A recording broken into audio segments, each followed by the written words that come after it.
If you like this video, click like. If you want to continue to follow our adventure, hit subscribe. Your support would be greatly appreciated. Hello,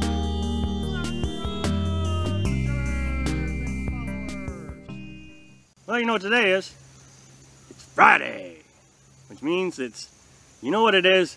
Easy 5 Friday. And today's topic is 5 things to make it easier to live in a pop-up camper. Yes, it's a tight space, so anything we can do to make it easier, we're always looking for it. So let's just jump right in. Number 1, man cave. Yep, I have found a man cave. How do I find a man cave? So anyway, let me talk about why the man cave is so important. Okay, first of all, we have where the table is, it goes down, becomes a bed, and raises up, it's a table, so forth and so on. Well, we have just permanently made it into a bed. And we use a memory foam mattress, and that's my bed. And Carolyn has the back bunk in as her bed, and she's got a memory foam mattress. Well, during the day, the bed that I use becomes a couch, which now it's a multi-purpose thing, and it's worked out great. I mean, we love the couch.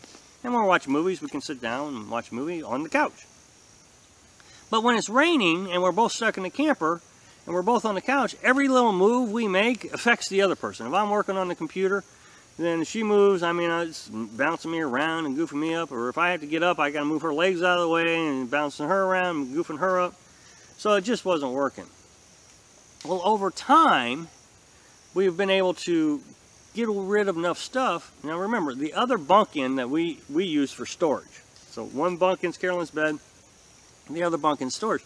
Well, we've been able to get rid of enough stuff that I was able to sit my computer up there. And then I can also sit and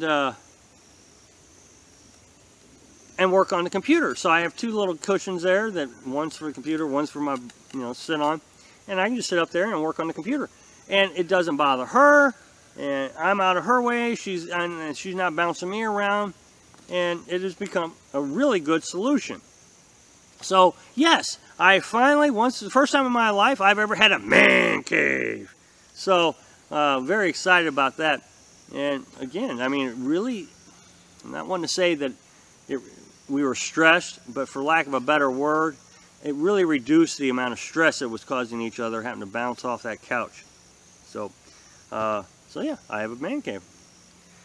Number 2, I got an office outside the camper. So what I did was I just set my chair up next to my truck.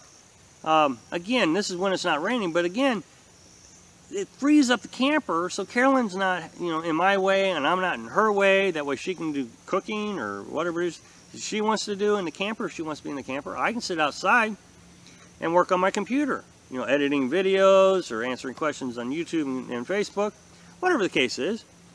And I just leave the computer all day outside, of course, if it's not raining. And so, again, it's kind of like the man cave, but different, because the second thing that's so nice about it is I get to work outside. I mean, I get to be out here in nature. I mean, right now the sun's popping up. Oh, it's just great. I mean, the squirrels are bouncing around in the morning when I'm working. It's just great. I guess it's part of the reason we're out here, is because of the nature. So, yep, office outside. Number 3, shower tent. So, when we first started this, we tried to make a shower inside the camper. You're seeing footage of it right now. And I actually have a loyal watcher. I'd say loyal. I have someone who watches our videos regularly, Lyra.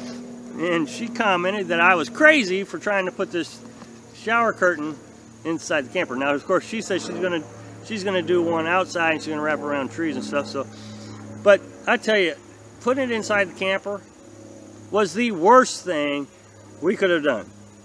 It was so uncomfortable and tight, and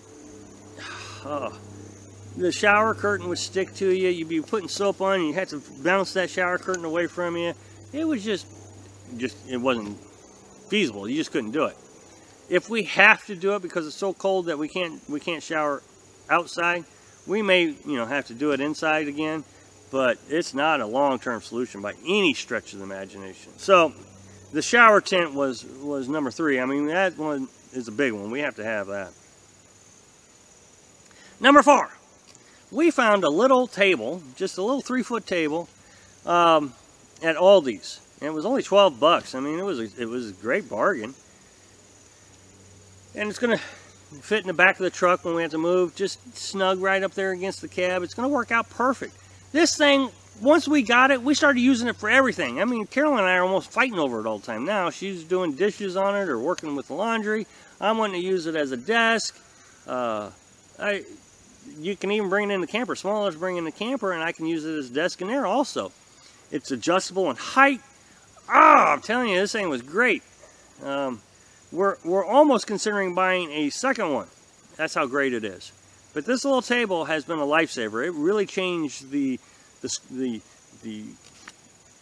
feasibility of doing this long term. I mean, it's a stupid table, but my goodness, it sure did make things a lot easier. So you may want to consider a nice fold-up small table that you can carry around if you're ever going to do this. I mean, I don't know how to explain how big of a deal that became, having that little table. Number 5 isn't necessarily a thing, it's more of an arrangement. When Carolyn and I first started this adventure, we tried to sleep in the same bunkin together. And there was just no way for it to work. It was just too small. We were both kind of claustrophobic. I don't know how they would have ever thought that was a 2-person bunk-in, but it's not. Now, I recognize that some pop-ups are bigger than others, but this one just isn't going to work. The thing is we knew we wanted the other bunk-in for storage, and I guess, being a couple, you don't want to sleep that far apart anyways. You like being close. So the solution is what I said on number 1. I moved down to the table area, so I sleep just right next to her, but down just I don't even think it's a foot, 6 inches, might be a foot, and she sleeps up on the bunk-in. So I mean, we're still close together, but we're not claustrophobic. I mean, neither one of us could be inside, on the inside of that arrangement on the end of the bunk-in. So again, that one was a big deal, trying to figure that one out, because it just didn't work. I mean, they were just like the shower tent. It just didn't work. It just wasn't going to work. So you may have to think outside the box when it comes to sleeping arrangements and how you're going to make that work and still be close together. So anyway, that's the 5 things to make life easier in a pop-up camper.